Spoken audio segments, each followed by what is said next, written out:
Bom, gente, eu tô aqui com a Bianca Balesteiros, ela que é jornalista e também psicanalista, e é por isso que a gente está aqui hoje, né? Minha colega jornalista, mas ela vai falar comigo hoje sobre psicanálise. E eu quero saber agora, Bianca, como foi que aconteceu essa transição do jornalismo para a psicanálise? Me conta.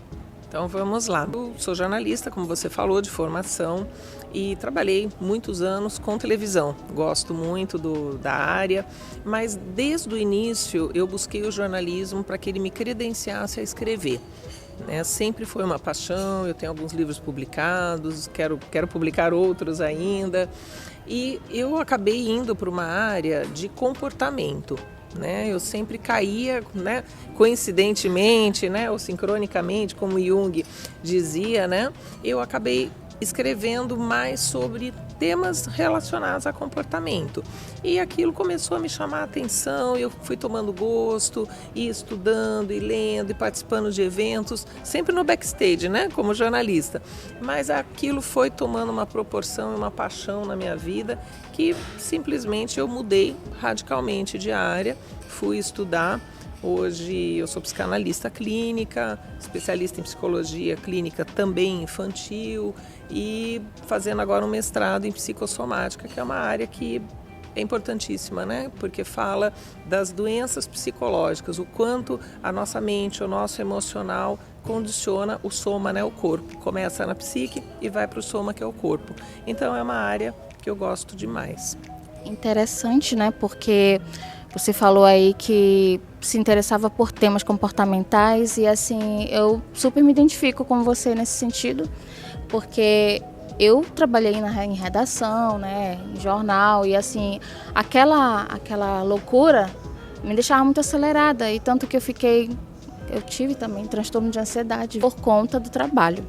E acabei vindo, depois da pandemia, eu acabei vindo para esse projeto que é o Canal de Boa, que vocês conhecem, por conta disso, sabe, doutora? E assim me encontrei nesse habitat, que é o canal, que assim é uma terapia para mim também. Eu faço o que eu gosto e é isso mesmo, a gente tem que buscar fazer o que a gente gosta, É isso que você falou, de ter tido, na verdade, uma crise de ansiedade, Você começou a ter comportamentos muito ansiosos. Isso, na minha área, a gente chama de... Você poderia chegar a ter, não teve, acredito eu, mas você poderia ter o que a gente chama de síndrome de burnout, que é um esgotamento. É uma estafa, é um processo onde a pessoa fica tão sobrecarregada, as demandas são tão grandes dentro do trabalho que a pessoa não consegue respirar, a pessoa não consegue socializar, a vida em família, tudo começa a ser prejudicado em função dessa excessiva preocupação com o trabalho. Então, é uma questão muito importante, As pessoas precisam olhar para isso. A ansiedade é um quadro patológico, depressão é um quadro patológico, não é frescura, não é tristeza, fulana está triste, não, está deprimido. Se você está num quadro de tristeza prolongado, onde você não sente disposição, vontade para fazer nada, onde você só quer ficar sozinho, isolado, sem ver ninguém, sem interagir com o mundo perdeu a cor, você não está só triste, você está deprimida. Nossa, que profundo, Você tocou bem num ponto bem importante, porque as pessoas hoje, eu vejo pessoas assim muito isoladas, depois eu não sei se foi pandemia, não sei se é a situação atual que nós estamos vivendo na sociedade, que tá mexendo com o psicológico das pessoas, não é isso? A informatização, a era da informatização, ela trouxe muitas questões importantes para a gente refletir, As mídias, as redes sociais, elas cumprem um papel muito importante. Olha aqui nós, podendo divulgar, levar informação para as pessoas, é maravilhoso. Só que ao mesmo tempo acaba sendo extremamente prejudicial quando a pessoa não filtra aquilo que ela está vendo, aquilo que ela está lendo. Então, as redes sociais, elas mostram o quê? Uma fantasia. Nas redes sociais, a gente mostra o que a gente quer que o outro veja. né?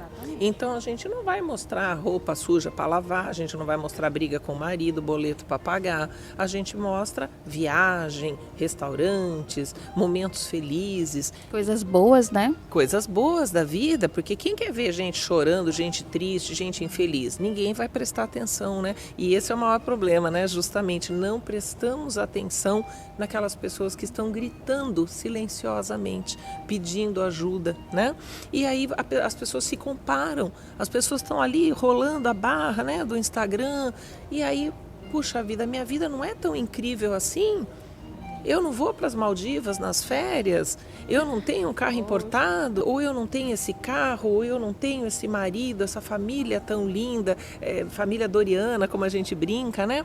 Só que a gente sabe que isso é uma fantasia, porque todo mundo tem problema, todo mundo tem dores, todo mundo tem boleto para pagar, né? Verdade. Viver não é fácil, só que se a pessoa não tiver estrutura para olhar isso, filtrar e saber que aquilo não é exatamente a realidade, essa pessoa pode deprimir, essa pessoa pode começar a comparar a vida dela com a do outro e, inclusive, tem pessoas que chegam a se matar, não só deprimir, acham que a vida delas é inútil.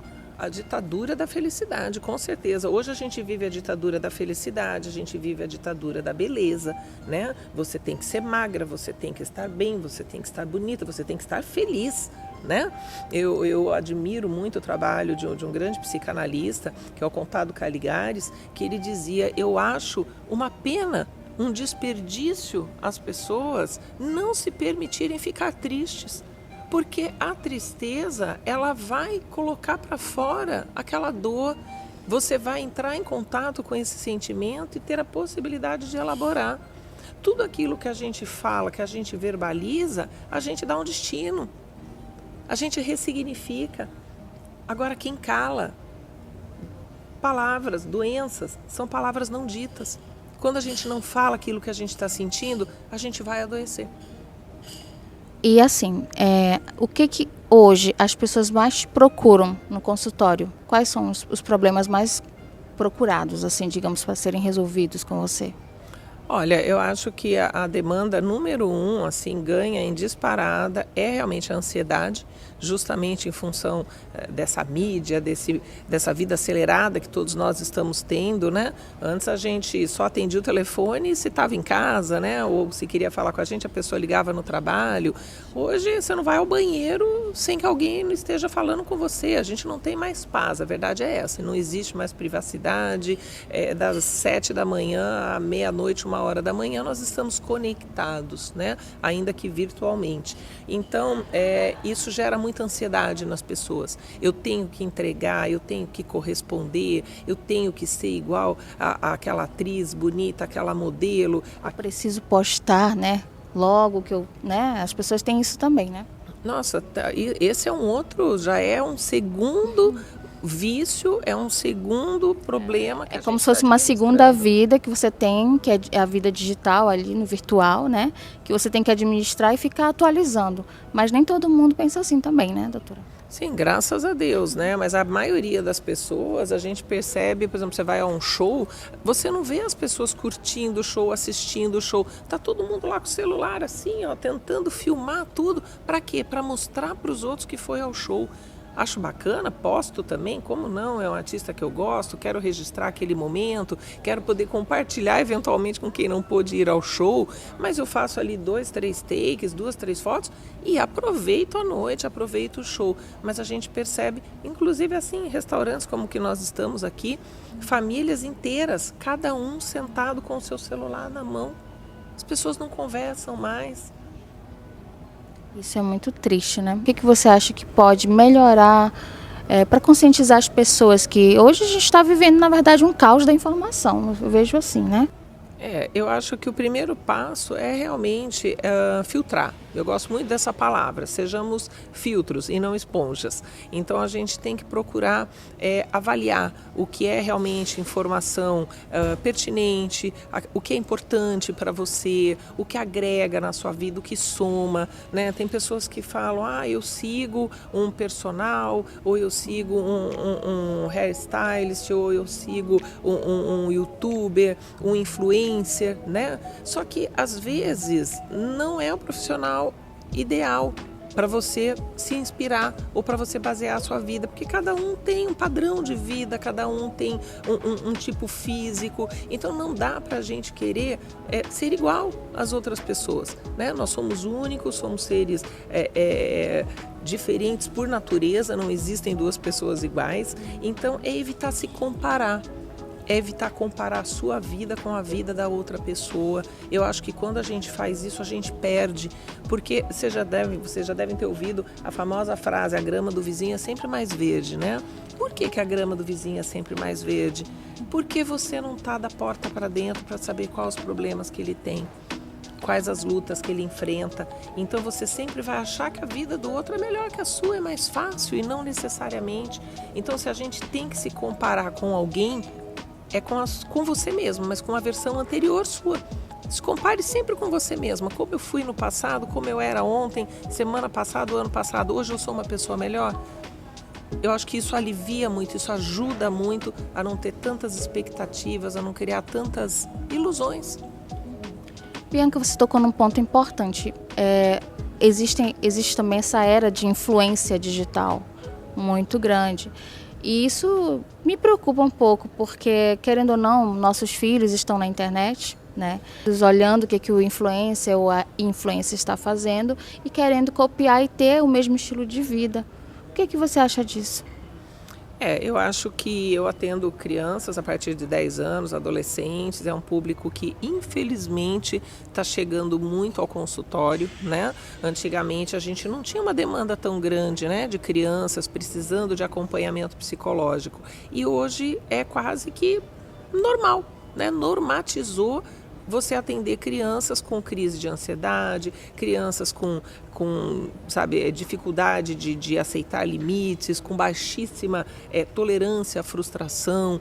E tudo isso é essa exposição, é esse excesso de permissividade. Porque nas redes sociais, os influencers, essas pessoas que vão para a Disney e gravam coisas, tudo muito fácil, não precisa de esforço, de sacrifício, ninguém precisa trabalhar para conseguir ir para a Disney, né? É uma mágica, o Mickey estala os dedos e tudo pronto. Num clique, né? Clicou, já está lá. Isso, num botãozinho você já se sente lá na Disney. E isso vai trazer frustração para o dia a dia, porque o dia a dia daquela criança não é a fantasia de Walt Disney. A fantasia é algo que não faz parte da vida dela. Às vezes é uma criança fruto de um divórcio, de um processo de litígio, de uma alienação parental, de pai alcoólico ou, enfim, qualquer outra violência doméstica, que hoje, infelizmente, é outro problema recorrente. Então, tudo isso afeta demais os nossos pequenos. E eles são bombardeados com informações, inclusive informações catastróficas, né? Durante a pandemia, muita criança deprimiu porque achava ou que ia morrer, ou que um dos pais ia morrer, né? Que o mundo ia acabar, meus avós vão morrer, e passaram por um processo muito difícil de isolamento social, mais do que foi para nós adultos, porque as crianças estão numa idade em que elas precisam interagir com outras crianças. Interação, algo também muito importante, que eu percebi que o mundo está mudando, as pessoas também estão mudando, e vejo que isso está prejudicando também a linguagem, não só dos adultos, a comunicação, que as pessoas estão deixando mais de se comunicar aqui no ao vivo, presente, porque ficam no celular, mas também crianças que eu vejo que demoram a falar, né? Prejudicou, acho que a fala, alguma coisa nesse sentido. É isso, doutora? Isso acontece mesmo por conta da tecnologia, pode afetar a fala? Pode afetar uma série de aspectos, né, do desenvolvimento infantil, não só a fala, como prejuízos em termos de aprendizagem, de desenvolvimento escolar mesmo, né, cognitivo. Por quê? A tela é só apertar o botãozinho. Então a criança ela não precisa mais escrever tanto, a criança não precisa mais pensar, a verdade é essa, né? Meus filhos, eu brinco muito com eles porque eles falam que, mãe, o que você usava na sua época para estudar, para adquirir conhecimento? Porque não tinha Google, não tinha Instagram, não tinha as ferramentas que a gente tem hoje. Eu falo, eu uso uma ferramenta que está quase em desuso, que é o cérebro, né? Eu lia, eu escrevia, a gente não precisava desses recursos que vocês têm hoje. Hoje a garotada, você pede para fazer uma resenha, eles entram no Google, lê o resumo e está resolvido. Na minha época eu tinha que ler o livro inteiro se eu quisesse saber fazer um resumo. Né? Então, assim, de novo a gente cai naquele lugar que a gente inicialmente falou, de ter tanta facilidade, que as pessoas perderam a noção do que realmente importa. Está todo mundo buscando esse meio de fazer as coisas mais fáceis, de fazer as coisas mais rápidas, para fazer mais coisas, para postar mais coisas, para ter mais conteúdos, e tudo isso vai afastando a gente, as crianças ou os adultos, do que realmente importa. Então eu acho que a dica principal que eu tenho para dar para os pais é vigiem, orai e vigiai, né? Está na Bíblia, mas vigiai de perto. Bloqueiem conteúdos que vocês acham que não são seguros para os seus filhos, né? Restringam o tempo de permanência deles na frente de equipamentos eletrônicos. Não deem celular numa idade onde eles ainda não foram alfabetizados, onde, como você falou, eles precisam desenvolver a capacidade, a habilidade de se comunicar, de socializar, de interagir com o mundo. Olha, uma aula aqui, né?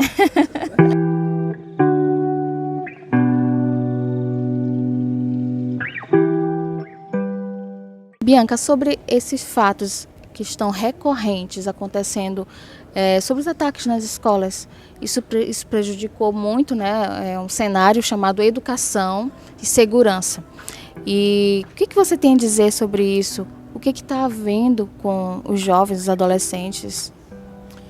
Olha, esse é um tema realmente muito relevante. Eu tenho dado algumas entrevistas, palestras. Recentemente fiz uma palestra na faculdade aqui de medicina falando sobre esse tema, porque realmente a gente não pode mais negligenciar o que está acontecendo com as nossas crianças, com os nossos jovens. Na escola do meu filho, inclusive, houve um ataque desses, um menino de 12 anos esfaqueou uma colega. E aí eu acho que a pergunta que tem que se fazer é o que leva uma criança de 12 anos, que deveria estar brincando, que deveria estar sonhando, a atacar uma amiguinha, colega, vizinha de mesa dele, né? Então, não é...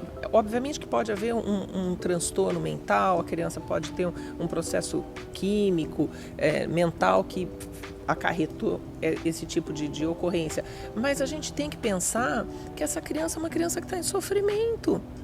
É uma criança que está gritando. Provavelmente é uma criança que não estava sendo vista, não estava sendo olhada, não estava sendo ouvida. Então, se ser um bom aluno, ser um bom filho não é suficiente para eu ser visto, para eu ser legitimado, quem sabe? Se eu pegar uma faca, se eu sair fazendo uma loucura, alguém olha para mim e olha, deu certo? Deu certo, é o que infelizmente acontece com as crianças quando elas fazem birra, quando elas se comportam mal, porque os pais estão no celular e não estão olhando para os seus filhos, não estão interessados, dão tablets, dão pager, dão sei lá eu, mas quantos recursos tecnológicos hoje para a criança ficar quietinha, não dá trabalho. Só que a criança, se é criança, tem que dar trabalho, ela está em construção, educar dá trabalho. Criar é fácil, agora educar é difícil. Ele era psicanalista, mas era um psiquiatra maravilhoso, Dr. Issam Itiba. Ele escreveu um livro que para mim é uma bíblia, que todo pai deveria ler. Quem ama, educa. E educar passa por impor limites, passa por você não deixar a criança fazendo o que ela quer para não te incomodar. Porque amanhã depois ela vai sair fazendo esse tipo de ações.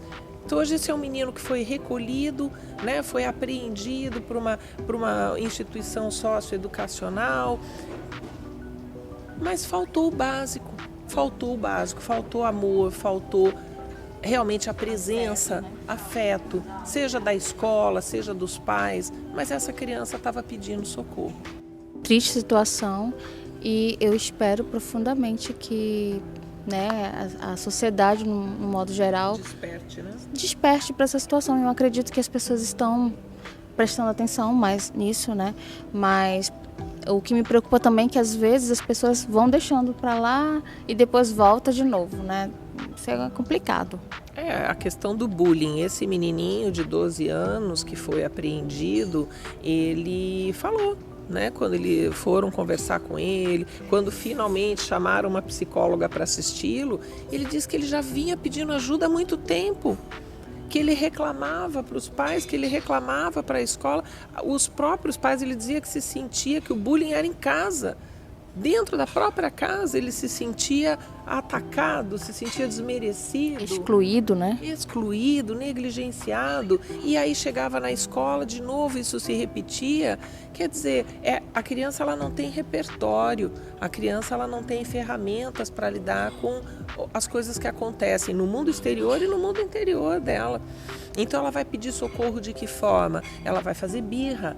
Ele vai começar a apresentar um quadro que, se os pais estiverem atentos, eles vão perceber que tem algo errado com essa criança.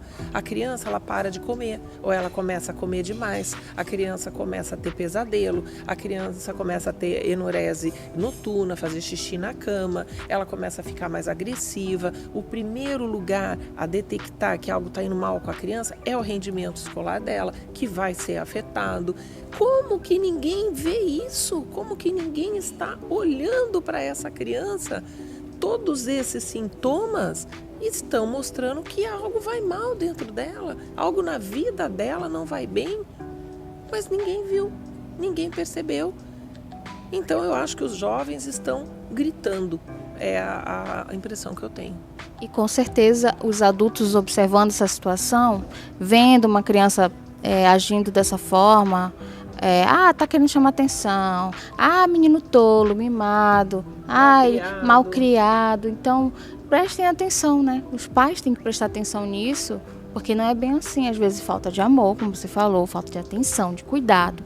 Olhar o que o filho está fazendo, né, doutora? Sim, o que está fazendo, com quem está andando, na internet, exatamente. Hoje o que a gente mais tem são casos de abuso infantil, e a gente percebe que muitos desses aliciadores entram em contato com a criança pela internet, pelas redes sociais, se fazendo passar por um amiguinho, se fazendo passar por uma namoradinha. E quem cai nessa malha? Crianças carentes. Crianças que precisam de uma atenção e não estão tendo, e aí encontram isso naquela pessoa que tem segundas intenções, naquela pessoa que na verdade usa esse recurso, essa carência, essa dependência emocional para manipular essa criança e engendrar aí esse esquema, né, de aliciamento, de abuso infantil. Muitas meninas muito jovenzinhas vão para a vida, já engravidam, já se envolvem muitas vezes com homens mais velhos, com homens casados. Realmente vocês acham que uma menina de 12, 13, 15 anos está em busca de sexo? Não, ela está em busca de ser vista, de ser olhada, de ser acolhida. Provavelmente ela não teve essa referência em casa. Ela está buscando nesses homens na rua. Está numa eterna busca, né? Uma eterna busca. É a figura do pai. É a figura do pai que está faltando. Então, é um grito de socorro e é um pedido que nós, terapeutas, profissionais da área da saúde, profissionais da saúde mental, fazemos. Olhem para seus filhos, conversem muito. Conversem muito com seus filhos, como está indo na escola, quem são os amigos, conheçam os amigos, se interessem pela vida dos teus filhos. Eu estou indo na casa do Pedrinho. Quem é Pedrinho, meu filho? Quem são os pais de Pedrinho? Onde Pedrinho mora? Eu vou lá te levar, eu vou lá conhecer os pais do Pedrinho.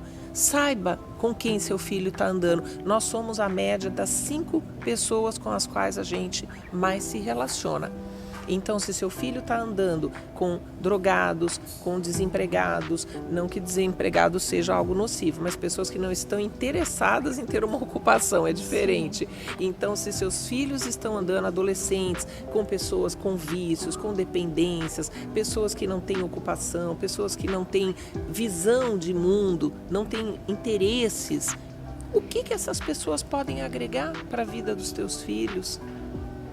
Coloquem seus filhos para fazer esporte, coloquem a arte na vida dos teus filhos, coloquem para tocar um instrumento, para aprender. Ocupar a mente, né? Qualquer coisa. É uma idade onde eles são esponjinhas, eles aprendem tudo, eles absorvem tudo, para o bem e para o mal, né?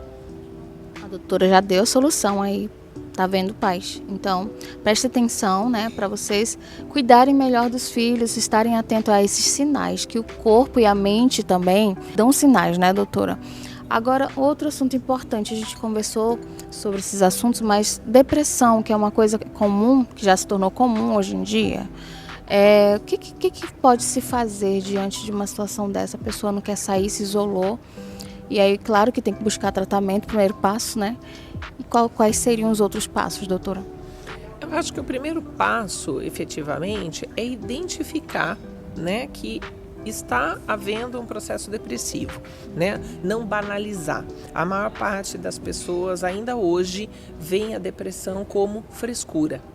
Ah, é frescura, é só arruma uma ocupação, vai fazer alguma coisa da vida, isso é porque fulana não faz nada, não se ocupa, não trabalha, é só dona de casa, como se dona de casa fosse fácil, né, gente? A gente que é profissional, que é mãe, que é esposa, não é fácil, mas as pessoas banalizam o sofrimento, né? Se o sofrimento não é meu, então não é tão difícil assim, né? Porque o sofrimento está no outro. Então, eu acho que o primeiro passo é reconhecer que algo não vai bem, que realmente existe algo acontecendo com aquela pessoa. E assim como no caso das crianças, buscar justamente o que faz com que esse padrão de comportamento esteja diferente. A Monique era uma pessoa alegre, falante, expansiva, se ocupava, fazia 1000 coisas no dia. Aos poucos ela foi perdendo esse encantamento, ela largou o trabalho, ela largou a faculdade, ela não quer mais ver os amigos, está se isolando, ela está se retraindo, adorava se arrumar, era vaidosa, agora não se arruma mais, não se maquia mais. Opa, o que está acontecendo com a Monique? Então, os familiares, as pessoas próximas ao depressivo têm que estar atento. As pessoas dão sinais, minha gente, as pessoas dão sinais. É que a maioria das pessoas não estão atentas ou não estão interessadas no sofrimento do outro. Mas a depressão é muito séria e traz desdobramentos muito importantes e muito tristes, literalmente, para a vida. Não só do depressivo, da pessoa que sofre, padece desse mal, como de todas as pessoas à sua volta. Porque uma depressão maltratada pode culminar, inclusive, num suicídio. É um estágio avançado, né, que infelizmente acontece e tem que tomar todos esses cuidados mesmo, né? E, claro, buscar tratamento. Então, eu já deixo aqui a dica para vocês. Essa aqui é a doutora Bianca Balesteiros. E, doutora, onde é que você está atendendo? Então, eu atendo, hoje depois da pandemia, né, houve um movimento que muitos colegas, inclusive, entregaram consultórios, porque tudo passou a ser online, né? Então, hoje eu atendo online no Brasil todo e em alguns países também fora. Em São Paulo, né, também? Você mora em São Paulo? Sim, eu sou paulista, né? Estou morando atualmente em Manaus, mas eu atendo presencialmente também aqui em Manaus. Tenho um espaço, então quem prefere a consulta presencialmente é só entrar em contato comigo, que eu passo a localização, tudo direitinho. E o seu Instagram? O meu Instagram, eu tenho uma página, como boa jornalista gosto de escrever, então procuro manter atualizada essa minha página, onde eu escrevo sobre temas de interesse geral, depressão, ansiedade, relacionamento afetivo, divórcio e por aí vai, que é o @Balesteiros Psicanálise, tá? Balesteiros com 2 L's. Tá ótimo, então. Então, gente, fica aí a dica para vocês, tá? Então é isso, gente. Agora vocês me deem licença, porque a gente vai tomar o nosso cafezinho aqui delicioso, que é no Hotel Juma Ópera, no cafezinho daqui, que fica em frente do Teatro Amazonas. Então vamos ficar de boa. E vocês fiquem De boa.